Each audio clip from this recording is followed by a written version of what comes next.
புதிய பூமி நண்பர்கள் அனைவருக்கும் வணக்கம். நான் ராஜ்பாபு. முதல்வர் விஜய் அவர்கள் தேர்தல் வாக்குறுதி கொடுக்கும்போது ஒரு வார்த்தை சொன்னார். சொல்றதையும் செய்வோம், ஆட்சி அமைத்த பிறகு சொல்லாததையும் செய்வோம் அப்படின்னு சொல்லி, இந்த சொல்லாததையும் செய்வோம்னு சொன்ன அந்த வார்த்தை அப்ப புரியல, இப்ப புரியுது. புரிஞ்சிச்சு இல்லைங்களா? புரிஞ்சாலும் அமைதியா இருக்கணும், வாயை தந்து பேசக்கூடாது. ஏதாவது பேசுனீங்க அப்புறம் பார்த்துக்கங்கன்னா அது என்ன மாதிரி பார்த்துருக்காங்கன்றதான் பாருங்கள். இந்த காணொலிக்குள்ளே ஒட்டுமொத்தமாக பார்க்க போகிறோம். அதற்கு முன்பாக நண்பர்கள் யார் சப்ஸ்கிரைப் பண்ணாமல் இருக்கீங்களோ சப்ஸ்கிரைப் செய்து புதிய பூமிக்கு ஆதரவு தருமாறு கேட்டுக்கொண்டும், இந்த காணொலியை முழுமையாக பொறுமையாக பார்க்க வேண்டும் என்று அன்புடன் கேட்டுக்கொண்டும் இந்த காணொலிக்குள்ளே போயிடும். இந்த காணொலி ரொம்ப முக்கியமான காணொலி. எல்லா வீடியோலையும் நம்ம இந்த வார்த்தை யூஸ் பண்ண மாட்டோம். ஏதாவது ஒரு காணொலி பதிவிடும் போது முக்கியமான காணொலின்னு சொல்லுவோம். அந்த வரிசையில் இந்த காணொலி ரொம்ப முக்கியமான காணொலிங்க. நண்பர்கள் அதனால் ஸ்கிப் பண்ணாமல் பொறுமையாக பாருங்கள். விமர்சனம் வைக்கின்ற விமர்சனங்களை தாங்கிக் கொள்பவர்கள் தான் உண்மையான தலைவர்கள். நம்மை நோக்கி எதற்காக விமர்சனம் வருகின்றதுன்ட்டு வைத்த அந்த விமர்சனத்துக்கு பின்னணியில் இருக்கிற உண்மையை ஆராய்ந்து மீண்டும் இதே போன்ற ஒரு விமர்சனம் நம் மீது வராதவாறு சரி செய்து கொள்ள வேண்டுமே தவிர, ஆனா பாருங்க, யாருமே விமர்சனம் வைக்கக்கூடாது. அப்படி மீறி விமர்சனம் வச்சிங்கன்னா சேஃப்டி அந்துக்கங்க. எதுக்குங்க? அதுக்கு தான். அதில் முக்கியமாக ஜேம்ஸ் அப்படின்ற ஒருத்தர் டிஎம்கேவை சார்ந்தவர், டிஎம்கேவோட அஃபிஷியல் இன்ஃப்ளூயன்சர். அவர் பார்த்தீங்கன்னா ரொம்ப வல்கரா வேர்ட்ஸ்லாம் யூஸ் பண்ணி ஒரு பொது வழியில் எப்படி பேசக்கூடாதோ அந்த மாதிரி பேசி முதலமைச்சர் விஜய் அண்ணனை தரக்குறைவாக பேசியிருக்காங்க. ஸோ அதனால நானும் நம்மளோட டிவிகே அஃபிஷியல் அட்வொகேட் விங் சார்பாகவும் நம்ம கமிஷனர் ஆஃபீஸில் கம்ப்ளைண்ட் பண்ணியிருப்போம். கம்ப்ளைண்ட் எடுத்துக்கிட்டாங்க, சிஎஸ்ஆர் நம்பர்லாம் ஃபைல் ஆகிடுச்சு. ஸோ என்ன நாங்கள் வேண்டி கேட்டுக்கொள்கிறோம் அப்படின்னா, அவர் முதலமைச்சர் ஆகிட்டார். ஆனால் இன்னமும் சிலர் மற்றும் சில ஊடகங்கள் முதலமைச்சர் அப்படின்ற ஒரு வார்த்தையை யூஸ் பண்ணாமல் விஜய் விஜய் விஜய் அப்படின்னு ஒருமையில் சொல்லிட்டு இருக்கீங்க. அதை நாங்கள் முழுமையாக கண்டிக்கிறோம். அரசியலில் விமர்சனம் அப்படின்றது அக்செப்டபிள். நீங்கள் விமர்சனம் செஞ்சாதான் நாங்கள் எங்களை ஸ்ட்ராங்காக எங்களை டெவலப் பண்ணி மக்களுக்கு நல்ல விஷயங்களை சொல்லித்தர முடியும், செய்ய முடியும். டிவிகே கட்சியோட ஐடி விங்கு தான், தப்பு கிடையாது அவர் அந்த மாதிரி சொல்றது. ஏன்னா விமர்சனம் வைக்கணும், ஆனால் அந்த விமர்சனம் ஆரோக்கியமானதாக இருக்கணும், அரசியல் ரீதியாக இருக்கணும், சட்டப்படி இருக்கணும், சட்டத்துக்கு உட்பட்டு இருக்கணும், முக்கியமாக நேர்மையாக நியாயமாக ஆதாரபூர்வமாக இருக்கணும். ஸோ இதையெல்லாம் மீறி சட்டத்துக்கு விரோதமாக, சட்டத்துக்கு புறம்பாக, மிக முக்கியமாக ஆபாசமான வார்த்தையில் வைக்கின்ற விமர்சனம் உண்மையில் கண்டிக்கத்தக்கது.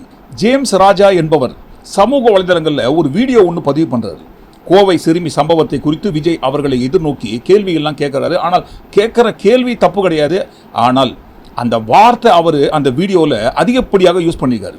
ஆபாசமான வார்த்தையில் திட்டிருக்காரு. அவர் அந்த மாதிரி ஒரு ஆபாசமான வார்த்தையில் பேசி விமர்சனம் செய்வதில் எங்களுக்கு கூட உடன்பாடு கிடையாதுங்க. அது முற்றிலும் உண்மையில் மறுபடியும் சொல்கிறோம், கண்டிக்கத்தக்கது. ஸோ அவர் பேசின அந்த வார்த்தைகளுக்கு சப்பக்கட்டு கட்டியோ அவருக்கு சாதகமாகவோ யாரும் சப்போர்ட்லாம் பண்ணலைங்க. அதில் எங்களுக்கு உடன்பாடு கிடையாது. ஆனால் பாருங்கள், புகார் கொடுக்குறாங்க. புகார் கொடுத்த உடனேயே அவர் கைது செய்யப்படுகிறார், அந்த ஜேம்ஸ் ராஜா என்பவர். இந்த 41 CRPC என்கின்ற பிரிவை குறித்து ஏற்கனவே உச்சநீதிமன்றத்தில் ஒரு ஆணை இருக்குது, ஒரு உத்தரவு ஒன்று போட்டிருக்காங்க. இந்த பிரிவின் கீழ் பதிவு பண்ணுற வழக்கில் உடனே கைது பண்ணணும்னு அவசியம் கிடையாது. முக்கியமாக கைது என்பது சொல்யூஷன் கிடையாதுன்ட்டு இந்த பிரிவை குறித்து ஏற்கனவே சுப்ரீம் கோர்ட்டில் அறிவுறுத்தல் ஒரு ஆணையும் இருக்குது. ஆனால் இந்த ஜேம்ஸ் ராஜா என்பவர் மீது புகார் கொடுத்த சில மணி நேரங்களுக்குள்ளாக கைது செய்யப்படுகிறார். எதுக்காக? இப்போ அவர் பேசுறது தப்பு தான், இல்லைன்னு சொல்லுங்க, அந்த வீடியோலாம் ப்ளே பண்ண முடியாது. அவர் பேசுறது தவறான வார்த்தைகள் தான். அவருக்கு ஒரு எச்சரிக்கை கொடுத்துருக்கலாம், வார்ன் பண்ணி மறுபடியும் இந்த மாதிரி தப்பெல்லாம் பண்ணக்கூடாதுப்பா, இந்த மாதிரிலாம் பேசக்கூடாதுன்ட்டு வார்ன் பண்ணி அனுப்பியிருக்கலாம். ஆனால் புகார் கொடுத்த சில மணி நேரங்களுக்குள்ளாகவே அடிச்சு பிடிச்சின்னு அவரை கைது செய்ய வேண்டும் என்கின்ற அவசியம் என்னன்னு தான் இந்த இடத்துல மிகப்பெரிய கேள்வி. எழுப்புகின்ற இதை போன்ற கேள்விகளுக்கு வைக்கின்ற பதில், எங்க அவர் ஆபாசமாக பேசிவிட்டார் அப்படின்ட்டு. தப்பு கிடையாது, மறுபடியும் சொல்கிறோம், ஆபாசமாக பேசுவது தவறு தான். அப்போ இந்த வீடியோ நாங்கள் ப்ளே பண்ணக்கூடாதுன்னு நினச்சிருந்தோங்க. ஆனால் பாருங்கள், ப்ளே பண்ண வேண்டிய சூழ்நிலை உருவாகியிருக்கு. இந்த வீடியோ பாருங்கள். 2 ஜாதியை மூட்டி விட்டு அந்த ஜாதியின் அடிப்படையில கட்ட பஞ்சாயத்து மாதிரி ஒரு அரசியல் பண்ணிக்கிட்டு அதுல வரக்கூடிய வருமானத்தை வச்சு தின்னுட்டு இருக்கக்கூடிய திருமாவளவன் அவர்களை பற்றி நான் தப்பா பேசிட்டானாமா. அதுக்காக இந்த திருமாவளவன் அவர்களோட தொண்டர்கள் என்ன பண்றாங்கன்னா, வெட்டிடுவாங்களாம், குத்திடுவாங்களாம், கொலை பண்ணிடுவாங்களாம் அப்படின்னு சொல்லிட்டு ஒரு கும்பல் அந்த பக்கமா மிரட்டிட்டு இருக்கு. அதாவது தலித்து மக்கள் அப்படின்னு சொல்லிட்டு அந்த காலத்துல தலித்து மக்களை கீழே காலுக்கு கீழேயே போட்டு சமண்டி சமண்டி சமண்டி சமண்டி தின்ன காலங்கள்லாம் போய் இன்னைக்கு அந்த தலித்து மக்கள் அந்த ஒரு விஷயத்தை எப்படி கொண்டு வராங்கன்னா, அண்ணன் திருமாவளவன் அவர்கள் தலித்து மக்களுக்காக நிக்கிறாங்க. சோ அவர் நிறைய நல்லது பண்ணிருக்கிறாரு அப்படின்னு சொல்லிட்டு நான் 2-3 விஷயம் கேட்கிறேன். ஏன் திருமாவளவன் அவர்கள் அதே தலித்து மக்களுக்கு ஸ்கூல் கட்டி கொடுத்திருக்காரா, இல்ல ஒரு நல்ல மருத்துவமனை கட்டி கொடுத்திருக்காரா, இல்ல வீடு கட்டி கொடுத்திருக்காரா, இல்ல தலித்து மக்களுக்குள்ள பெண்களுக்கு ஏதாவது மாசம் ஏதாவது அமௌண்ட் அந்த மாதிரி இல்ல வேலை வேலை வாய்ப்புகள் அந்த மாதிரி ஏதாவது பண்ணி கொடுத்துருக்காரு? கிடையவே கிடையாது. இங்க ரெண்டு ஜாதிக்கும் இடையில நடக்கக்கூடிய விஷயத்தை தான் அவர் வந்துட்டு ஜாதி ஒழிப்பு, பெண்கள் பாதுகாப்பு அப்படின்னு சொல்லியிருக்காரே தவிர இது வரைக்கும் எனக்கு தெரிஞ்சு எதுவும் பண்ணல. சோ நான் போட்ட வீடியோ என்ன பொறுத்த வரைக்கும் தப்பு கிடையாது. ஆனா இந்த கீழே ஒரு நாய் உட்கார்ந்துருக்கு பாரு, நாய். இந்த நாய் வந்து சொல்லுது, நீ தொலைவரை பத்தி நீ இப்படி பேசிட்ட, நான் உன்னை என்னன்னாலும் நான் பண்ணுவேன், நான் அப்படி பண்ணுவேன் இப்படி. ஏன் நாயே ஏண்டி, தலித்து சமுதாயத்துல சேர்ந்து பிறந்த ஒரு காரணத்துக்காக அந்த ஜாதியில பிறந்தாக்கி நாங்க வந்து இப்படியே பிச்சை எடுத்து தின்னுக்கிட்டே இருக்கணுமா? இல்ல கேக்குறேன், வெக்கமா இல்ல? நாங்க வந்து தலித்து சமுதாயத்தை சேர்ந்தவங்க, எங்களுக்கு வந்து நீங்க இதை பண்ணுங்க இதை கொடுங்க அப்படின்னு சொல்லிட்டு ஒரு ஜாதியின் அடிப்படையில சென்டிமெண்ட் கிரியேட் பண்ணி நாங்க வந்து கஷ்டப்பட்டவங்க ஒடுக்கப்பட்டவங்க சொல்லி வாங்கி திங்கிறீங்களே, வெக்கமா இல்ல? என் கடவுள் உங்களுக்கு கை காலெல்லாம் கொடுக்கலையா? கை கால் கொடுக்கல, உடச்சு திங்கணும். ரெண்டு கை ரெண்டு காலெல்லாம் இருக்கீங்க, உங்களுக்கு உடச்சு திங்க தெரியாதா? ஜாதியோட பேரை சொல்லிட்டு நாங்க வந்து ரொம்ப தாழ்த்தப்பட்ட சமுதாயத்துல பிறந்தவங்க, எங்களுக்கு வந்து சோறு போடுங்கன்னு சொல்லி வெக்கமே இல்லாம இந்த மாதிரி காசை வாங்கி தின்னுக்கிட்டு இந்த மாதிரி ஒரு கூட்டம் சுத்திக்கிட்டு இருக்கீங்களே, இந்த மாதிரி ஒரு எச்ச பொழைப்பு, நாய் பொழைப்பு பழைக்கிறதுக்கு 4 பேரோட எச்ச நாய நீ எல்லாம் உட்காந்துக்கிட்டு என்ன சொல்லிட்டு இருக்கிறிய? நாய ஒரு சமூகத்தையே ஒட்டுமொத்தமா இழிவுபடுத்தி பொது வெளியில ஓப்பனா வீடியோ பதிவு பண்ணியிருக்காங்க. அந்த அம்மா மீது ஏதாவது நடவடிக்கை எடுக்கப்பட்டதா? எங்களுக்கு தெரியாதுங்க. அந்த அம்மா மீது யாராவது நடவடிக்கை எடுத்திருக்காங்கன்னு சொன்னாங்கன்னா உங்களுக்கு தெரிஞ்சுதான் கண்டிப்பா நண்பர்கள் கமெண்ட் வாயிலாக தெரியப்படுத்துங்க. அந்த அம்மா மீது ஏதாவது இது வரைக்கும் நடவடிக்கை எடுக்கப்பட்டிருக்கா? ஏன்னா தவறான வார்த்தைகளை பயன்படுத்தாதீங்க, விமர்சனங்கள் வைங்க. அந்த விமர்சனங்களை ஏற்றுக்கொண்டு நாங்கள் எங்களை சரி செஞ்சுக்கிறோம்னு சொல்றீங்க. இது எப்படிங்க? நியாயமான விமர்சனமா? அறிவு சார்ந்த விமர்சனமா? ஆழ்ந்த அறிவுள்ள கருத்துக்கள் கொண்ட விமர்சனமா? சரி, இது ஒரு ஓரமாகட்டும். நமது தமிழ்நாட்டையே ஒட்டுமொத்தமாக உலுக்கிய கோவை சிறுமி பாலியல் வன்கொடுமை சம்பவம், அந்த சம்பவம் எப்படி நடத்தப்பட்டது, யாரால் நடத்தப்பட்டது, யாரு காசு கொடுத்து நடத்தப்பட்டது என்கின்ற ஒரு கேவலமான மோசமான விமர்சனத்தை யாரை எதிர்நோக்கி வைக்கப்பட்டது? என்ன உதயநிதி அண்ணா, பெரிய கிளாப் உங்களுக்கு, சூப்பரா பண்றீங்க. ஏன்னா இது உங்க ஆட்சி நினைச்சு பண்ணிட்டு இருக்கீங்களா, இல்ல ஆட்சியில இல்லனாலும் நம்ம மக்களுக்கு நல்லது பண்ணணும்னு நினைச்சு பண்ணிட்டு இருக்கீங்களான்னு எனக்கு தெரியல. இதை ஏன் நான் சொல்றேன்னா, மக்களே, நேத்து வந்து ஒரு கோயம்புத்தூர்ல ஒரு குழந்தையோட உயிர் போனதை பத்தி இப்போ வரைக்கும் பரபரப்பா பேசப்பட்டு இருக்கு. நேத்து நைட்டு சென்னையில 9 வயசு பெண் பிள்ளையே காணோம்னு கம்ப்ளைண்ட் ஃபைல் பண்ணிருக்காங்க. இப்ப வரைக்கும் அந்த குழந்தை தேடிட்டு தான் இருக்காங்க, இன்னும் கிடைக்கல. ஆனா கம்ப்ளைண்ட் எடுத்து அதுக்கான ப்ராசஸ் என்னவோ அது போயிட்டு தான் இருக்கு. ஆனா நேத்து ஒரு விஷயம் நடந்ததை பத்தி, இவனுக்கு தான் நாங்க ஓட்டு போட்டு ஜெயிக்க வச்சோமா, இவன் நல்லது பண்ணிட்டானா, இவன் அது பண்ணிட்டானா இது பண்ணிட்டானு எவ்வளோ பேர் பேசிட்டு இருக்கீங்க இதே சோசியல் மீடியால. என்ன, நேத்து அந்த குழந்தையோட உயிர் பறி போச்சுல, அந்த 2 ஆள்ல ஒருத்தனோட போட்டோ லீக் ஆயிருக்கு. என்ன லீக் ஆயிருக்கு? பக்கா டிஎம்கே காரன். என்ன பதில் சொல்லுவீங்க? நான் காசு கொடுத்து இப்படி குழந்தைங்க உயிரெல்லாம் வாங்கி ஆட்சி அமைக்கணும்னு நினைக்கிறீங்களே, வெக்கமா இல்ல? என்னடா இது வந்து 13 நாள்ல திடீர்னு ஒரு நாள்ல இத்தனை குழந்தைங்க காணாம போதே, இத்தனை உயிர் போதேன்னு யோசிச்சுட்டு இருந்தோம். ஆனா அது எல்லாத்துக்கும் காரணம் நீங்களா இருக்கும்னு எங்களுக்கு தெரியும். ஆனா இவ்வளவு பப்ளிக்கா வந்து மாட்டி இப்படி காரி துப்புவாங்க மக்கள் உங்களுக்கு எங்களுக்கு தெரியாம போயிருச்சு. ஒரு தனி மனுஷன் ஆட்சி அமைச்சு 13 நாள்ல எவ்வளவு நல்லதை வந்து பண்றாரு, எவ்வளவு நல்லது பண்ணிருக்காரு. ஆனா எப்ப இவ்வளவு பண்ணி இதெல்லாம் சைட்ல நடக்குதுன்னு பார்த்தா குட் ஜாப் அண்ணா, குடும்பத்தோட சேர்ந்து சூப்பரா பண்றீங்க போல. வெக்கமா இல்ல? ஒரு தனி மனுஷனா இவ்வளவு தூரம் யாரோட சப்போர்ட்டும் இல்லாம உங்கள மாதிரி போய் வீட்டுக்கு பணம் கொடுத்து, மூக்குத்தி கொடுத்து, குக்கரை கொடுத்து, கொலுசை கொடுத்து ஓட்டுவாங்களே, உங்க பிள்ளையா, உங்க அண்ணனா, உங்க தம்பியா நினைச்சு ஓட்டு போடுங்க கையெடுத்து கும்பிட்டானே மனுஷன். நீங்களா மனுஷனாயா? மிருக மாதிரி நடந்துக்கிறீங்க. வெக்கமா இல்ல? இப்படி எத்தனை குழந்தை உயிர் எடுக்கலான்னு இருக்கீங்க, எத்தனை குடும்பத்தை அழிக்கலான்னு இருக்கீங்க. கரண்ட் போச்சுன்னு அவ்வளவு பரபரப்பா பேசுனீங்க. என்னடா இந்த விஷயத்தை இவ்வளவு பேசுறான்னு பார்த்தா அதையும் காசு கொடுத்து நீங்க பண்ண வச்சிருக்கீங்க. ஒரு குழந்தையோட உயிர் எவ்வளவு முக்கியம் தெரியுமா? இதுல வேற வந்த 12 நாளில் 30க்கும் மேற்பட்ட கொலை, கற்பழிப்பு இதெல்லாம் நடக்குது. இதுக்கெல்லாம் நீங்க வந்து சீக்கிரம் ஆக்ஷன் எடுக்கணும், பதில சொல்லணும். கேள்வி மைக்க பிடிச்சு கேக்குறீங்களே, யூஸ் பண்ண மாட்டீங்க. மீடியால மைக்க பிடிச்சு பேசுறமே, என்னைக்காவது ஒரு நாள் வெளியே வந்துரும் தெரியாது. அசிங்கமா இல்ல? இப்படிதான் இத்தனை நாள் வந்து ஆட்சி பண்ணிட்டு இருந்தீங்களா? சோஷியல் மீடியா இன்ஃப்ளூயன்சர் அந்த அம்மா, டிவி கட்சியை சேர்ந்தவங்களா, அவங்க பேசுகிற வீடியோவெல்லாம் காது கொடுத்து கேட்க முடியாது. ஏற்கனவே அந்த பெண் மீது வழக்கெல்லாம் இருக்குது. கேமரா மைக்கெல்லாம் ரோடோடாக எடுத்துகிட்டு போயிட்டு பெண்களை குறித்து ஏதோ தப்பாக இழிவான கருத்துக்களை கொண்ட வீடியோலாம் பதிவு பண்ணாங்கன்ட்டு ஏற்கனவே அவங்க மீது வழக்கெல்லாம் இருக்குது. எப்படியோ பாருங்கள், அங்கே சுற்றி இங்கே சுற்றி இந்த கட்சிக்குள்ளே வந்து சேர்ந்து இன்ஃப்ளூயன்சர் அப்படின்ற ஒரு ரேஞ்சில் வந்து வீடியோ எக்கச்சக்கமாக தினந்தோறும் பதிவு பண்ணி ஊரில் இருக்கிற எல்லாரையும், முக்கியமாக பாருங்கள், பெண்களை குறித்து ஆபாசமாக பதிவிடுவது தான் இந்த அம்மாவோட வேலையே. ஆனா நாங்க வந்து மன்னிப்புலாம் போட மாட்டோம். நீ வேணும்னா மண்டி போடு, ஏன் அண்ணன் தம்பியோலாம் உனக்கு. ஆபாசமாக பேசுபவர்களை உள்ள தூக்கி உட்கார வைக்கணும்னு சொன்னா, நாங்கெல்லாம் டிவி கட்சியை சேர்ந்தவங்க அப்படின்னு சொல்லி சோஷியல் மீடியாவில் இருக்கிற இன்ஃப்ளூயன்சர்ஸ் எல்லாரையும் தூக்கி உள்ளதான் உட்கார வைக்கணும். ஏனென்றால் அவர்களிடம் இருப்பது ஆபாசமான வார்த்தைகளால் அர்ச்சனை செய்வது மட்டுமே. கேட்குறேன் நான். இதில் வந்து சிஎம் என்ன பண்ணுறாரு? நீங்கள் குடிச்சு புட்டு உங்கள் ஆண் நண்பரோட அராஜகம் பண்ணிங்கன்னு அலப்பறை பண்ணிங்கன்னு கூத்தடிச்சுன்னு இருப்பீங்க. நாங்கள் வந்து உங்கள் பிள்ளைங்களுக்கு பாதுகாப்பு படை போட்டு உக்காந்துருப்போம். என்ன அதற்கு மற்றும் ஒரு உதாரணம், சாட்சி, ஆதாரம். முதல்வர் விஜய் அவர்களை குறித்து ஒரு பெண் கமெண்ட் பண்ணிட்டாங்களாம். அதற்காக நல்ல அழகான வார்த்தையில பேசுனத பாருங்க. ஏ லவுட் ஸ்பீக்கர் தெருநாய, 5க்கும் 10க்கும் சோத்துக்கு வழி இல்லாம பிச்சை எடுத்துட்டு கிடக்கிற தெருநாய, பிச்சைக்கார நாய, செருப்ப கழட்டி உன்னை தலை மேலேயும் வாய் மேலே 4 அடி பண்ணி நான் முண்டை. யாரடி அவன் இவன் கேட்டு மென்ஷன் பண்ணி போட்டுருக்கிற ஸ்டோரி? யார வந்து அவன் இவன் கேக்குற? பொழந்துருவான உனக்கு நீ ஸ்டோரி மாதிரி எல்லாம் பேசலாம். 5க்கு 10க்கும் கூட கும்பிட்டு போட்டியா அதோட நிறுத்திக்க. என் கையில மாட்டின மண்டையில இருக்கிற அந்த 4 மாதிரி ஆஞ்சு போடுவேன் நானு. புறம்போக்கு நாய, பொறுக்கி நாய, யாரடி கேட்டு போட்டு வச்சிருக்க? மெண்டல் தற்குறி நாய, பிச்சைக்கார நாய, நீ எல்லாம் எதுக்கு உயிரோட கிடக்குற? வெக்கமா இல்ல உனக்கு? மானங்கட்ட நாய, நீ வாடி, என்கிட்ட வாடி, என்கிட்ட வந்து பேசுறி. ஃபர்ஸ்ட் நீ என்கிட்ட வாடி, அதுக்கப்புறம் எங்க அண்ணன் கிட்ட போலாம். அவன் இவன் கேட்டு போட்டு வச்சிருக்க. யாரு அவன் இவன் கேக்குறது? நீ எல்லாம் ஒரு ஆளு. 5க்கும் 10க்கும் கஞ்சிக்கும் வழி இல்லாத நாய் நீ, பிச்சைக்கார நாய் நீ. யார வந்து கேக்குற? கண்டதுண்டமா வெட்டி போட்டுருவானுவோ. மூடிக்கிட்டு உக்காந்துரு. நானும் உன்னை பாத்துட்டேன்னு வச்சுக்க. இதுக்குதான் உன்னை கிளம்பி வருவேன். இதோட மூடிட்டு இருந்து உனக்கு வார்னிங்கா கொடுக்குறேன் நானு. இந்த அவன் இவன் பேசுறதெல்லாம் வச்சுக்காத. போய் அங்க பேசு. எங்க பேசுமோ நீ எங்க காசு 5-10 வாங்கிட்டு பிச்சை எடுக்கிறீ அவங்ககிட்ட பேசு. இங்க வந்து பேசாத. மூளைக்கட்ட தற்குறி நாய, முண்டமே. இதெல்லாம் எப்படிங்க ஏற்றுக்கொள்ள வேண்டிய அதி அற்புதமான அழகான தமிழ் வார்த்தைகளால் அலங்கரித்து அர்ச்சனை செய்கின்ற ஆழமான கருத்துக்களா? என்ன ஆபாசமாக பேசாதீங்க, பேசினா ஜாகிரதையா இருந்துக்கணும்னு சொல்றீங்களா? அப்ப இந்த மாதிரி ஆபாசமா தொடர்ந்து பேசுற டிவிகே கட்சியை சேர்ந்தவங்களையும் சேர்த்தனை கைது பண்ணணும்.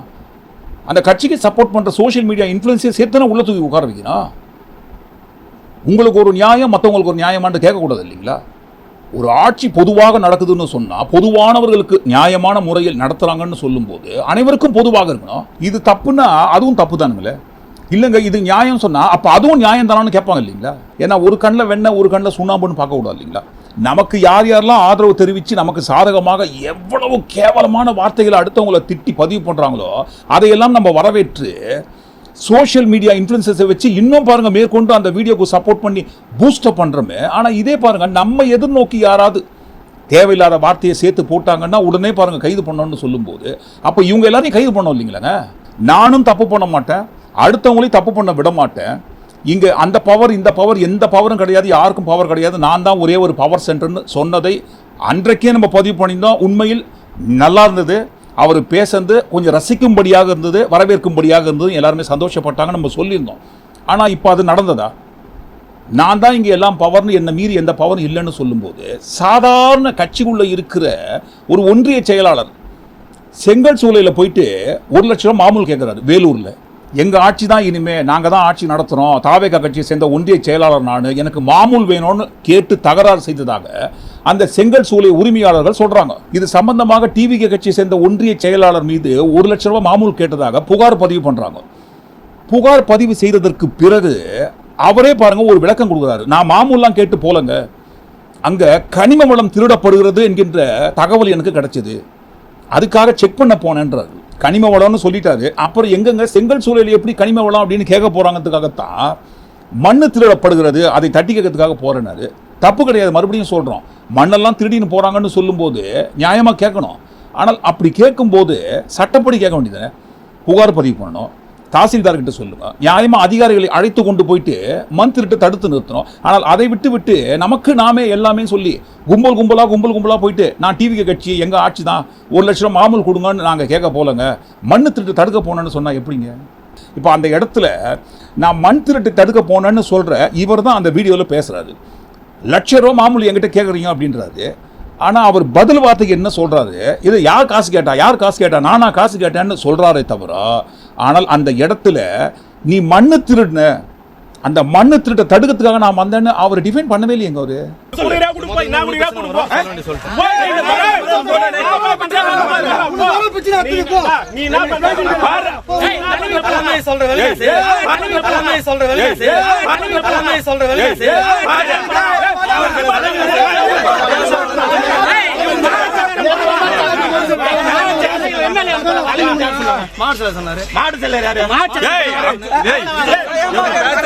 ரெண்டாவது திருடன், நான் ஒரு திருடன்னு சொல்லி நேராக போயிட்டு போலீஸ் ஸ்டேஷனில் புகார்லாம் கொடுக்க மாட்டாங்க. ஆமாப்பா நான் திருடனப்பா, அந்த திருட்டை இவர் கண்டுபிடிச்சிட்டாரு, அதனால பாருங்க அவர் மீது, திருட்டை கண்டுபிடிச்சவர் மீது நடவடிக்கை எடுங்கன்ட்டு எந்த திருடனும் பாருங்க போலீஸ் ஸ்டேஷனில் போய் நிற்க மாட்டாங்க. ஆனால் பாருங்க இவர் மீது புகார் கொடுப்பதற்காக எங்ககிட்ட மாமூல் கேட்டு தொல்லை பண்ணுறாருன்னு சொல்லி அந்த செங்கல் சூளை உரிமையாளர்கள் புகார் பதிவு பண்ணிக்கிறாங்க போலீஸ் ஸ்டேஷனில். இது சம்பந்தமாக நேற்றைய தினம் வேலூரில் செங்கல் சூளை உரிமையாளர்கள் மிகப்பெரிய மறியலில் ஈடுபடுகிறார்கள். எங்ககிட்ட மாமூல் கேட்டு தாவேகா கட்சியை சேர்ந்த ஒன்றிய செயலாளர் கூட்டமாக வந்து மிரட்டினாங்க. அது சம்பந்தமாக நாங்கள் புகார் கொடுத்தோம், புகாரின் மீது எந்த ஒரு நடவடிக்கை எடுக்கவில்லை என்று செங்கல் சூளை உரிமையாளர்கள் அனைவரும் போராட்டம் பண்ணி மறியலில் ஈடுபடுறாங்க. சட்டம் அனைவருக்கும் சமம்னு சொன்னால் புகார் கொடுத்த சில மணி நேரங்களுக்குள்ளாகவே இங்கே கைது நடவடிக்கை நடக்குதுன்னு சொன்னால், அங்கே பாருங்கள் புகார் கொடுத்து 3 தினங்கள் ஆன நிலையிலும் கூட எங்களுக்கு எந்த ஒரு நடவடிக்கை யாருமே எடுக்கலைங்கன்னு சொல்லி அங்கே போய் நின்னா வந்த வார்த்தை என்னங்க, ஒரு லாரிக்கு 1 லட்சம் ரூபா மாமூல் கொடுங்க மாசத்துக்கு அப்படின்னு சொல்லிட்டு கனிம்பல்ல ஒன்றிய செயலாளர் விஜயகுமார் வந்து கேட்டாரு. ஒரு லாரியார்கிட்ட மொத்த லாரியார்கிட்டையும் ஆள் விட்டு கேட்டாங்க. அதுக்கான ஆதாரம் வந்து எங்க கிட்ட இருக்குது. நாங்க 3 நாளா போய் ஸ்டேஷன் நின்னுங்கன்னா நம்ம அண்ணன் ஒரு 4 பேர் இருக்கால மேல எஃப்ஐஆர் வந்து போட்டிருக்காங்க. நான் கனிம்பல் ஸ்டேஷன்ல நேற்று கூட 3 மணிக்கு வந்து ஸ்டேஷன் வாங்கன்னு வந்து கூப்பிட்டாங்க. நாங்க 3 நாளா ஸ்டேஷன் போய் நின்னுக்கிறோம், எந்த ரெஸ்பான்ஸுமே இல்ல. உள்ள இன்ஸ்பெக்டர் கூப்பிட்டு திரும்ப சொல்றாரு, ஆளுங்க வச்சு அனுசரிச்சு போங்க, ஒத்திட்டு போங்க, கூப்பிட்டு பேசுங்க அப்படின்னு சொல்றாங்க. இது ஒரு காலம் ஸ்டேஷன்ல கூப்பிட்டு யாரும் கேட்கவில்லை, ஒன்னும் இல்ல. ஆளுங்க வச்சு அனுசரிச்சு போங்க தான் சொல்றாங்க.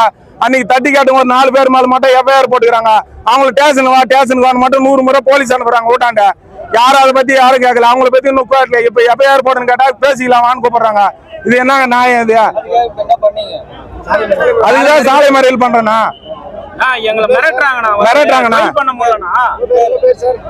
கிருஷ்ணமூர்த்தி என் பேரு. நாங்க சொல்லலைங்க, பாதிக்கப்பட்டவங்க சொல்றாங்க. புகார் கொடுத்து 3 நாள் ஆச்சுங்க, எந்த ஒரு நடவடிக்கை எடுக்கலைங்க. கேட்டாக்கா ஆளுங்கட்சி கொஞ்சம் அனுசரிச்சு போங்கன்றாங்க. அப்ப இந்த இடத்துல கேள்வி கேட்பாங்க இல்லைங்களா, என்னங்க இதற்கு முன்பாக இருந்த 2 கட்சிகளை காட்டிலும் புதிய மாற்றாக வந்திருக்கோன்னு சொன்னீங்க இல்லைங்க, உங்ககிட்ட என்ன மாற்றம் இருக்கு? இங்க எல்லாம் நான் தான் பவர், ஒரே ஒரு பவர் சென்டர் தான் சொன்னீங்களேங்க. அதை மீறி எல்லாரும் தெருவுக்கு தெரு மூளைக்கு ஆளாளுக்கு என்னென்னமோ உங்க கட்சியை சேர்ந்தவங்களை பண்றாங்களே அப்படின்ற ஒரு கேள்வியை முன்வைத்தால் கேட்கக்கூடாது. கேட்டா அது பாருங்க தப்பாய் போயிடும். சேஃப்டியா இருந்துக்கோங்க. அப்புறம் பாருங்க புகார் வந்துடும், புகார் பதிவு பண்ணுவோம், கைது பண்றதுக்கு வாய்ப்பு இருக்கும். ஏங்க தப்பு பண்றது உங்க கட்சியை சேர்ந்தவங்க, அதை குறித்து பொது வெளியில உண்மையை சொன்னா, உண்மையை ஏன் சொல்றீங்க? சொல்லக்கூடாது, உண்மையை சொல்லக்கூடாது. நாங்க சொல்லுவோம், விமர்சனம் வையுங்க, அந்த விமர்சனத்தை நாங்கள் வந்து ஏற்றுக்கொண்டு எங்களை சரி செய்து கொள்கிறோம்னு சொல்லுவோம். ஆனால் பாருங்க நீங்கள் தான் அப்படி ஓகே விமர்சனம் வைங்கன்னு சொன்னால் விமர்சனம் வைக்காதீங்கன்னு சொல்கிறாங்க. யாரும் விமர்சனம் வைக்காமல் அமைதியாக இருந்து கொண்டு டெய்லி தினந்தோறும் முதல்வர் விஜய் அவர்களின் பெயரை சொல்லி வாழ்க வாழ்க வாழ்க வாழ்க போற்றி போற்றி போற்றி போற்றி பெருமை தட்டி பேசணும். அப்படி பெருமையை தட்டி தினந்தோறும் நீங்க பேசினீங்கன்னா நீங்க தப்பிச்சீங்க. மீறி டிவிகே கட்சியை சேர்ந்தவங்க இப்படி பண்றாங்க, அப்படி பண்றாங்க, அந்த மாதிரி அநியாயம் பண்றாங்க, இந்த மாதிரி மாமூல் கேட்கறாங்க, அந்த ஆட்சியில் இப்படி நடக்குதுன்னு ஏதாவது உண்மையை நீங்க பொது வெளியில போட்டு உடைச்சிங்க, அப்புறம் பார்த்துக்கோங்க, சேஃப்டியாக இருந்துக்கோங்கன்னு சொல்லுவாங்க.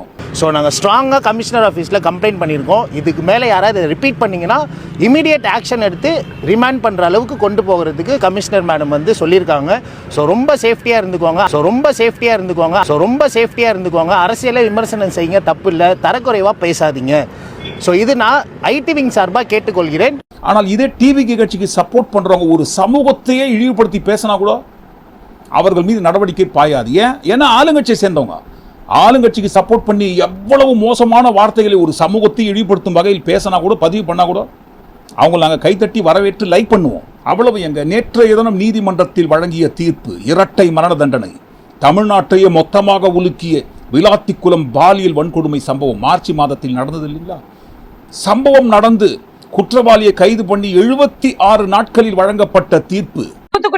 தூத்துக்குடி மாவட்டம் குளத்தூர் காவல் நிலைய எல்லைக்குட்பட்ட வேடநத்தம் கிராமத்தில் 12ஆம் வகுப்பு படித்து வந்த மாணவி கொடூரமாக தாக்கப்பட்டு பாலியல் பலாத்காரம் செய்யப்பட்ட வழக்கில் 76 நாட்களுக்குள் வழக்கு விசாரணை முடிக்கப்பட்டு இன்று மாண்புமிகு மாவட்ட போக்சோ நீதிபதி அவர்கள் குற்றவாளிக்கு பிரிவு 104 கீழ் தூக்கு தண்டனையும், பிரிவு 104 BNS சட்டத்தின்படி தூக்கு தண்டனையும், பிரிவு 6 போக்சோ சட்டத்தின்படி தூக்கு தண்டனையும், பிரிவு 127/2 BNS சட்டத்தின்படி 1 வருட கடுங்காவல் தண்டனையும் விதித்து தீர்ப்பளித்திருக்கிறார். மிகவும் துரிதமாக விசாரித்து இந்த வழக்கில் 76 நாட்களில் வழங்கப்பட்ட இந்த இரட்டை மரண தண்டனை தீர்ப்பு முதல்வர் விஜய் அவர்களை வரவேற்கிறோம், வாழ்த்துகிறோம்.